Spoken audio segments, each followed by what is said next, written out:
If done well, the answer to a murder mystery is always great stuff. With all of the evidence in hand, viewers and characters alike can finally figure out who done it. Only Murders in the Building has so many items to cross off the list that it might be difficult to tell where one storyline ends and another begins. But, as in the previous season, the show's writers do an excellent job of settling scores and revealing the motivations of each character, even the killer. It's been far more difficult to predict who the killer will be in this second season. And, unlike last season, when Jan was discovered to be the murderer, the perpetrators this season are less emotionally upsetting owing to the short amount of time spent with them. Let's get this out of the way. Poppy White murdered Bunny Folger. After knowing about Poppy's past, the revelation makes perfect sense. This episode's cold open does an excellent job of implicating Poppy as the major cog in Cinda Canning's podcasting success. Becky Butler was leading a routine existence in an Oklahoma town. When Becky is finally through living with crappy circumstances, her warped solution is to disappear off the grid, literally. Changing her name to Poppy White, she collaborates with Cinda, who gets her big break in the true crime genre by solving a mystery that we now know was fabricated. Cinda never respects Poppy's loyalty, which is a recurring topic throughout the season. As Charles, Oliver, and Mabel uncover this reason, the crime becomes easier to solve. The majority of the climax is taken up with the trio's semi-confusing yet amusing party to disclose the identity of the killer. They've chosen to frame Cinda, with Charles and Oliver digging their claws into the snobbish, pompous host. Mabel, on the other hand, chooses to appear out of nowhere and accuse Alice. Mabel's ex-girlfriend stabs Charles as she attempts to escape the allegations, and the room celebrates the discovery of Alice as the criminal. This is enough to bring the genuine culprit out into the open once and for all, as Cinda's compliments on Mabel's research incite Poppy's jealousy and irritation. The entire party was a ruse to get Poppy to confess, and it worked. This sequence is performed well, owing to the fact that cramming all of Only Murders' characters, Cardinal and Ancillary, into one room at the same time is comic gold.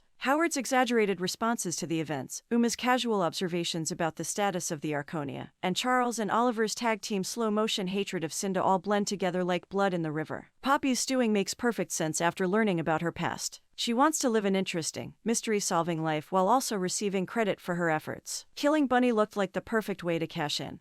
But Poppy's lack of emotional connection to the major characters reduces the shock factor and legitimacy of the announcement. What difference does it make? Jan's murder last season was shocking, in part because we had learned so much about her through Charles over the season. When the mystery is strongly focused on the three performers, we get the impression that we are seeing something important. Poppy was a minor character in Season 2, and her lack of screen time affects the outcome a little. The season concludes with Oliver revealing to Will that the paternity test results were not what he claimed, and the two share a heartfelt, but hurried moment of bonding. Regardless of what the DNA indicates, Oliver and Will are father and son. There is a time leap of more than a year. On Broadway, Oliver is directing. Charles has returned to the lead role in Bratzos. Mabel is simply relieved that there hasn't been another morbid occurrence in a long time. Then, out of nowhere, Paul Rudd walks onto the set as Charles' casting companion. Rudd's character is slain directly in front of our eyes on the show's big night.